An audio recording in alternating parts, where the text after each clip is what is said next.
Alright, so I just pulled up to the job site here. I already introduced myself to the homeowner. So I'm just going to get my knee pads and get everything prepped and ready. Really don't need too many tools with me. We're just changing capacitors. We're going to chemically wash the unit. Easy start kit. So basically, this right here is what we're doing. 2 capacitors, compressor saver, and then some easy seal. And then after that, we'll wash the unit.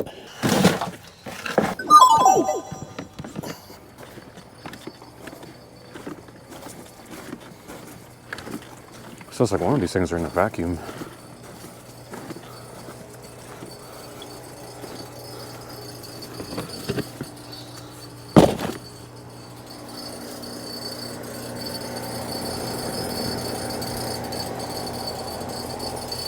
Yeah. I'm pretty sure this isn't a vacuum right now. I don't know why she has it running. All that's doing... This GoPro just glitches so often. I don't even know what was recorded or not. So he had wrote bad on that capacitor. So I want to verify that we're not getting any voltage.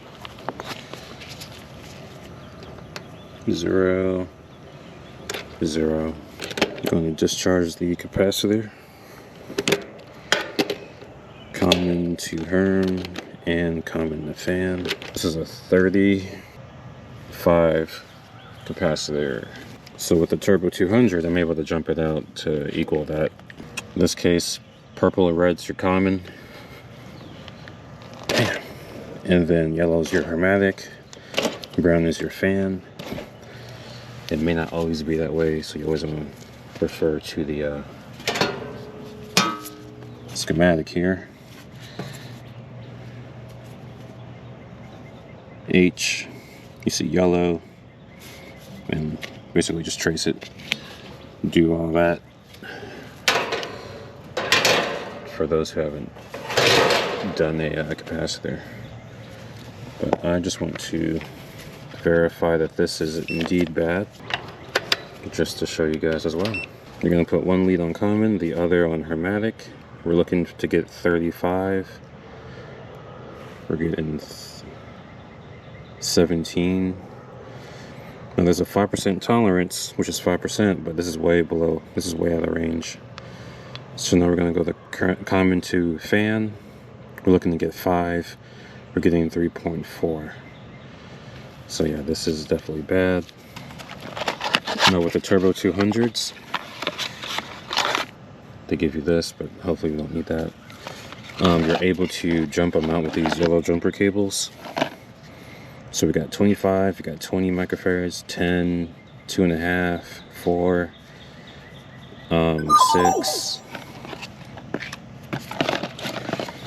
So in this case we need 30. So I'm going to go to, well, let me slow down. I'm going to go to, yeah, I was going to do the 25 and 5, but I'll just go to 20 and 10. Jump those out. That will equal 30. And then you guys will see here shortly the yellow wire, which is this that went to the hermetic or the compressor, will go on the highest value microfarad. So it'll go just like that. You don't want to put it on the 10, you want to put it on the highest value. And then you got your common, which is purple. You have another common, which is red.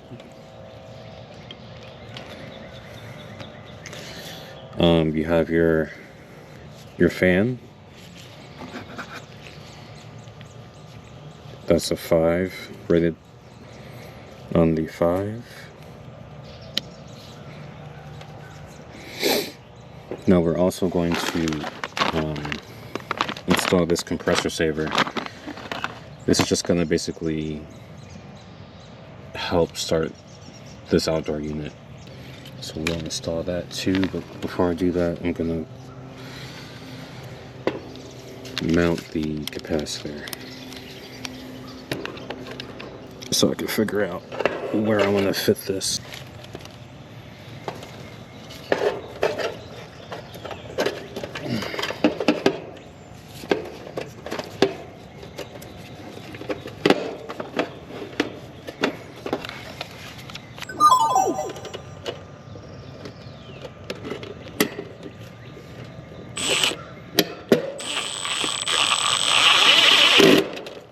Put the old one in there. Easy Start kit has a relay, 2 screws, and a zip tie. And then these are just a bunch of instructions. The red will be going to your common, black will be going to your contactor on the top. Some people put this stripe on the hermetic. I'm gonna put this on the orange, which is like, I guess like a fuse saver, you can call it. It's a protection device that comes with these capacitors. And that's kind of how that gets wired up. So let's go figure out where we want to put this. It's probably going to end up being something like that. But yeah, that should do it. So let's go get our screw.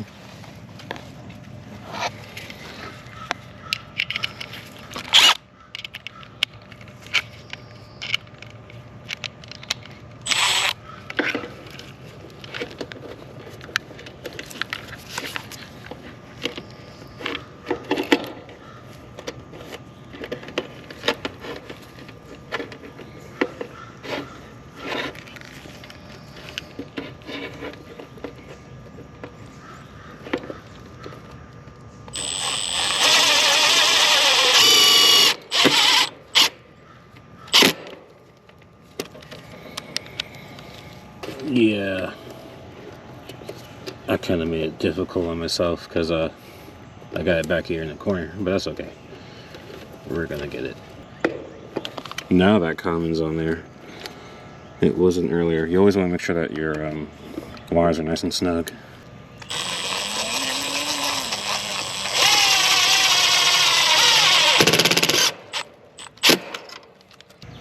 Make sure we got everything nice and snug. None of the wires are touching. And pretty much good to go. I'm going to use the extra zip tie here to tighten up these wires. Clean it up a bit.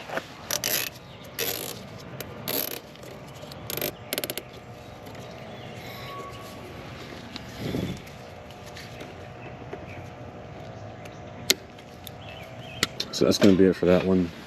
This thing's leaking straight out the pin.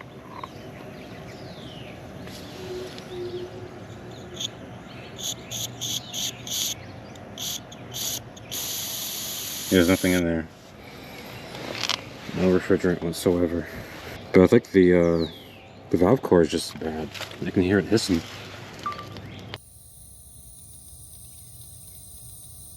So let me go ahead and change that as well. That wasn't on the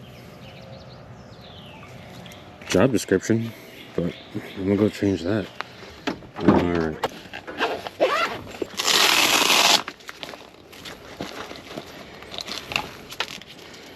And I got one left.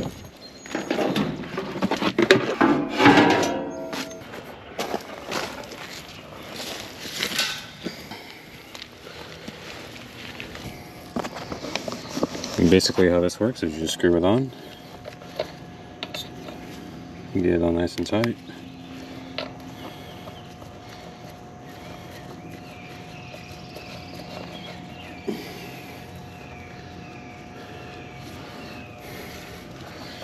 Make sure it's open. You'll feel it bite. Oops. Once you feel it bite, you turn it until it comes out. You feel some pressure.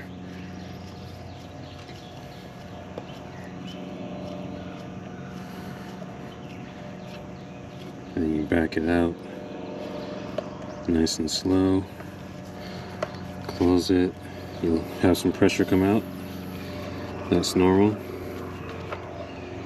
We didn't get it on this one. No, sometimes you could just open this and it'll shoot out.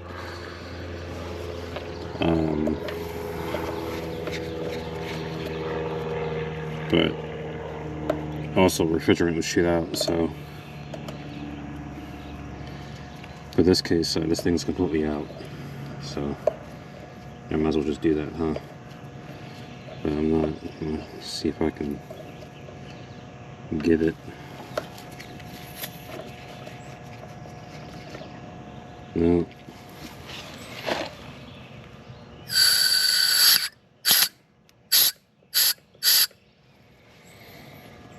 I think Philpiece has those clear ones, like a window where you can actually see if you got it or not, because you could be here for a while if it doesn't grab it. Hey, we got it. So this is it. Looks like a little tire valve.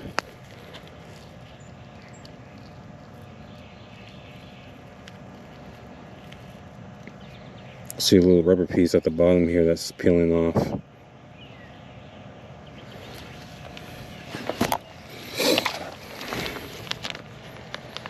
Two things, you could just tighten it, but these are so cheap. Just go ahead and replace it. Put the new one in. You're going to do the exact same process, but in reverse. So obviously we have the valve closed. If I open it, air, pressure, refrigerant will come out. So I'm not going to do that just yet. Screw it on. Now you're going to open it. You're going to feel that pressure, so you're going to push back. And now we're going to screw it in. The valve core until you get some resistance. You want to get it nice and snug. Now that we have it off.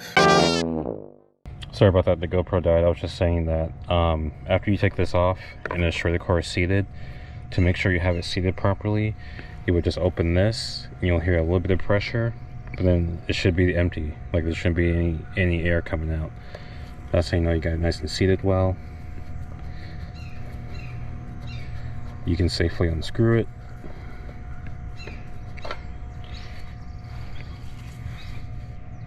Don't hear any hissing, so we're good there. Next, we're gonna add the refrigerant and easy seal. All right, so now we're going to add the easy seal. Two methods of doing this. If the system already has refrigerant, there's a way to do that. But because this one doesn't, I'm going to attach this to the line set and then put new refrigerant in as well. So the new refrigerant is going to push it in. Excuse me. If you guys don't know how to do this, clear easy instructions on the back here. This is what it looks like. We're going to attach this end to the suction line first.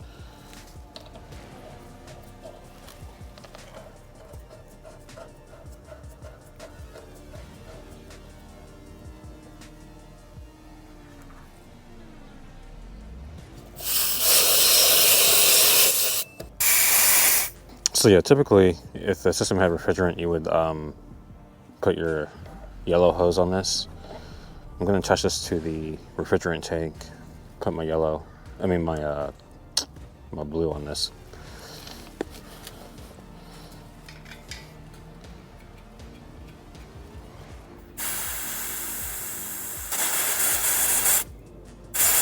I don't even know what mode this is in. Let me make sure it's set to cool.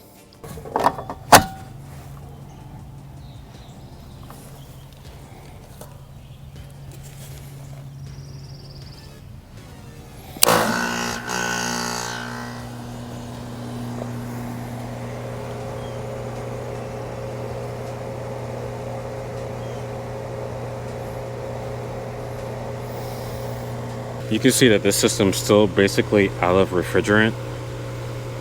So that's why I have it set up the way I do, where I'm putting new refrigerant straight into the system. Unfortunately, I don't have my scale, but this system requires at least 109 ounces. Hey Siri, what's 109 ounces converted to pounds? The answer is 6.81 pounds. So basically 7 pounds there. But what we're gonna have to do is dial it in the best we can.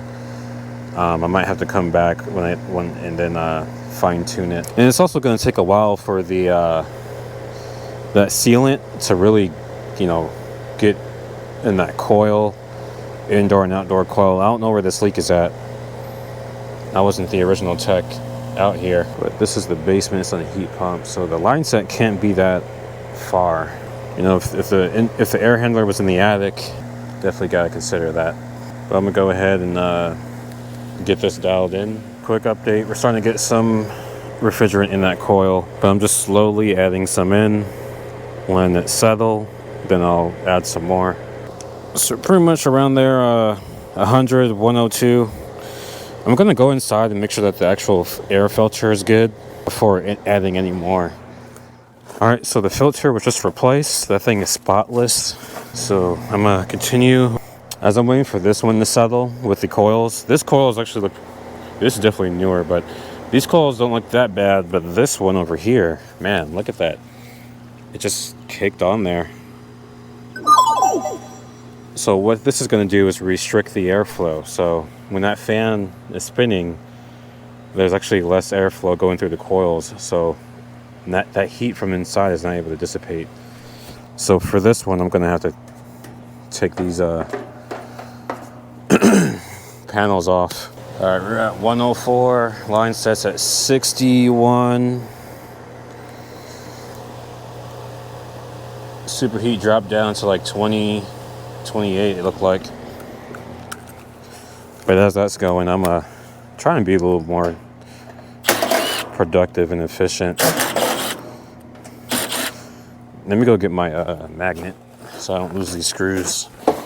Tomorrow's payday.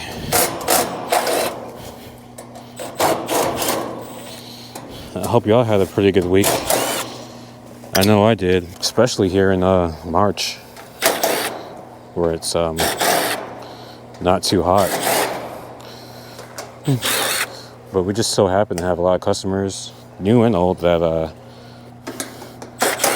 wanted to get new systems just because they wanted to prevent any future headaches. Well, the system definitely sounds a lot better. We're at 110. I think we're pretty much in the ballpark of where I want to be. But I'm going to let this settle. We're at 23 on the superheat. So I'm going to let it settle for another minute and see what we got. The heat load right now is really not that high. So definitely don't want to put too much. 0 volts. 0 volts. Always double check after you pull your disconnect. So what I'm going to do now is discharge the capacitor, because what I'm going to do is completely remove this fan. So we got to remove the fan wire and your common, which for this Goodman unit is purple. You could be working on train. For example, I'm getting off track, but the compressor for this is yellow. I think trains is like orange. They're different for each thing. So now we got our fan loose. Gonna put that to the side. Get this sleeve debris and crap out.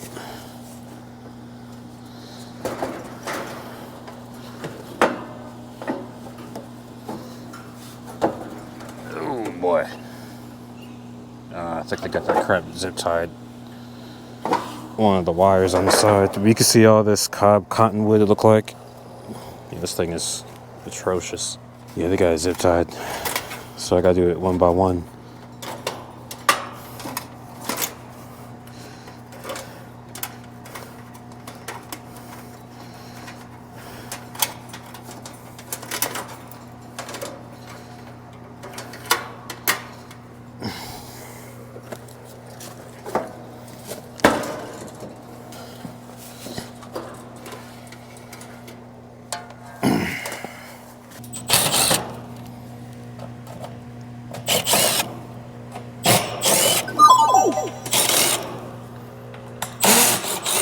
So these Goodman units are kind of a pain to put back together, but that's all right.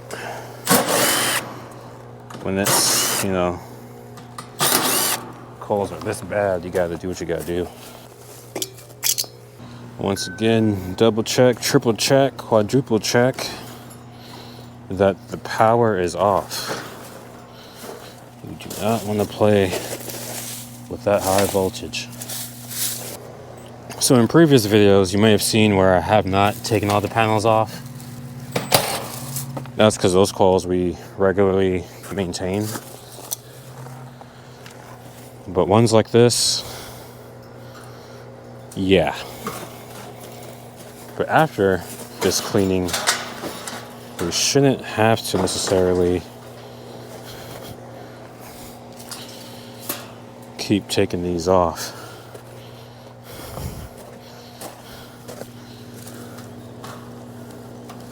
I mean, that's what I'm hoping. I might have to, you know. I got one screw up here.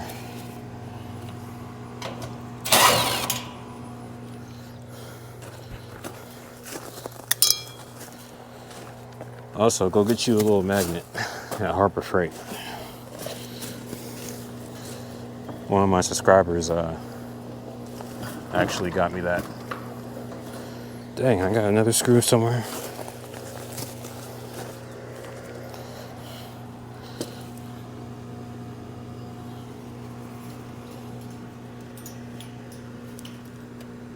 Okay, so all of these are in release.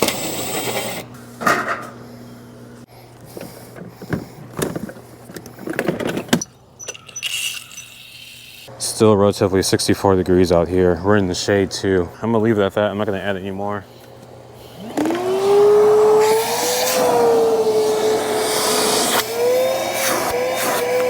Now, that's pretty much what the M12 just did with dry material. If it's wet, of course, it's gonna be a difficult challenge. But I just bought a bigger shop vac for this type of deal, so it's just a lot quicker. But yeah, my thoughts on this M12. I mean, it's solid. It does its job. I mainly use this to clean out the drain line, but man, this thing has held its own.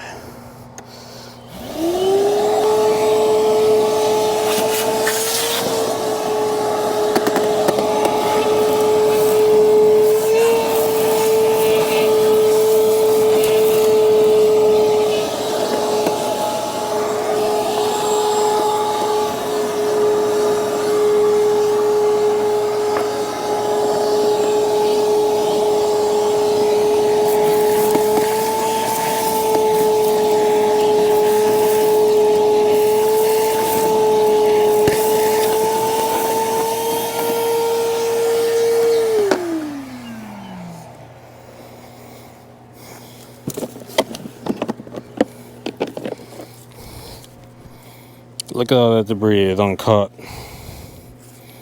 A little M12 action right here.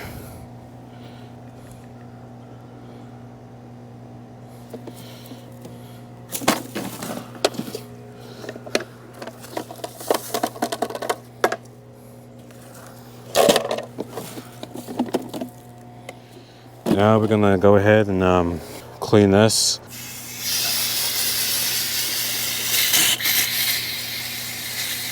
All right, now that I got rinsed off pretty good, I'm gonna go ahead and apply the chemical to it. And as I let that sit, I will go ahead and just rinse off these little panels here. Always wear your gloves and eye protection when doing this type of work. This will burn your eyes and can do some pretty bad harm.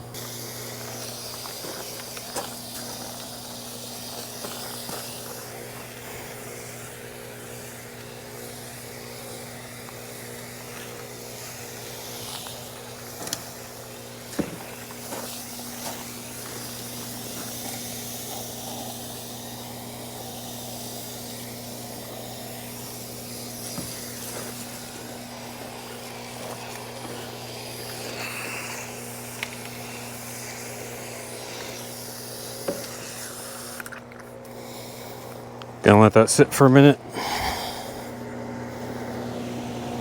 Gonna rinse off these panels.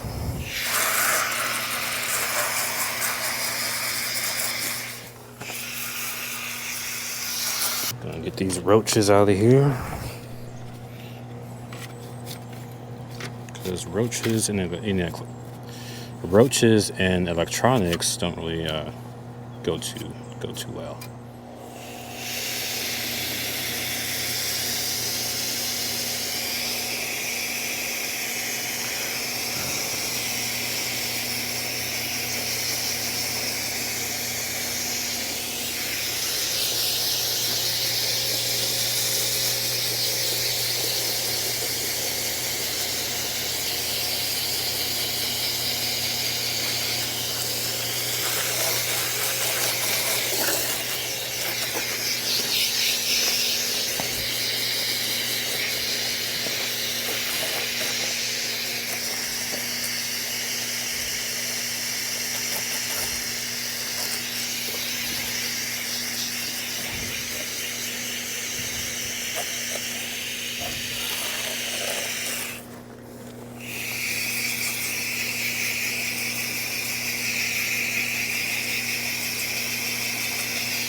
So right now I'm just getting the outside of the coil, just getting off all that debris.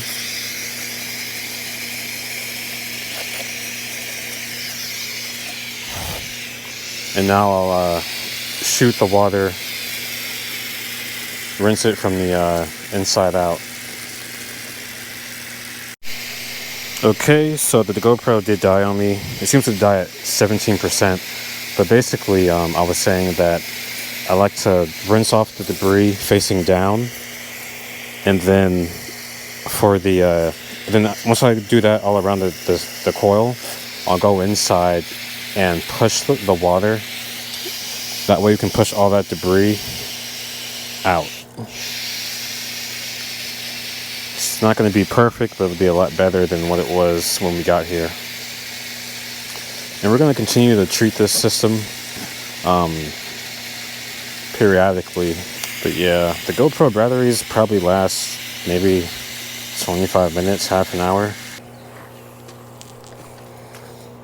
What do you guys think? Okay, so we got new batteries swapped in. We're not cleaning this one. Not my decision. It's the I looked at the job notes. So we got this dialed in pretty good. And we'll keep track of these pressures throughout the summer. And then all I gotta do is just put this one together and put that capacitor on. And then it should be good to go. Look at that bad boy. Spotless. I'm sure you all about to have fun watching me struggle with this panel stuff. See if I can get some of this algae off. Make it look a little, more pristine. I think next time on the next one, I'll just hose this bad boy down with a chemical.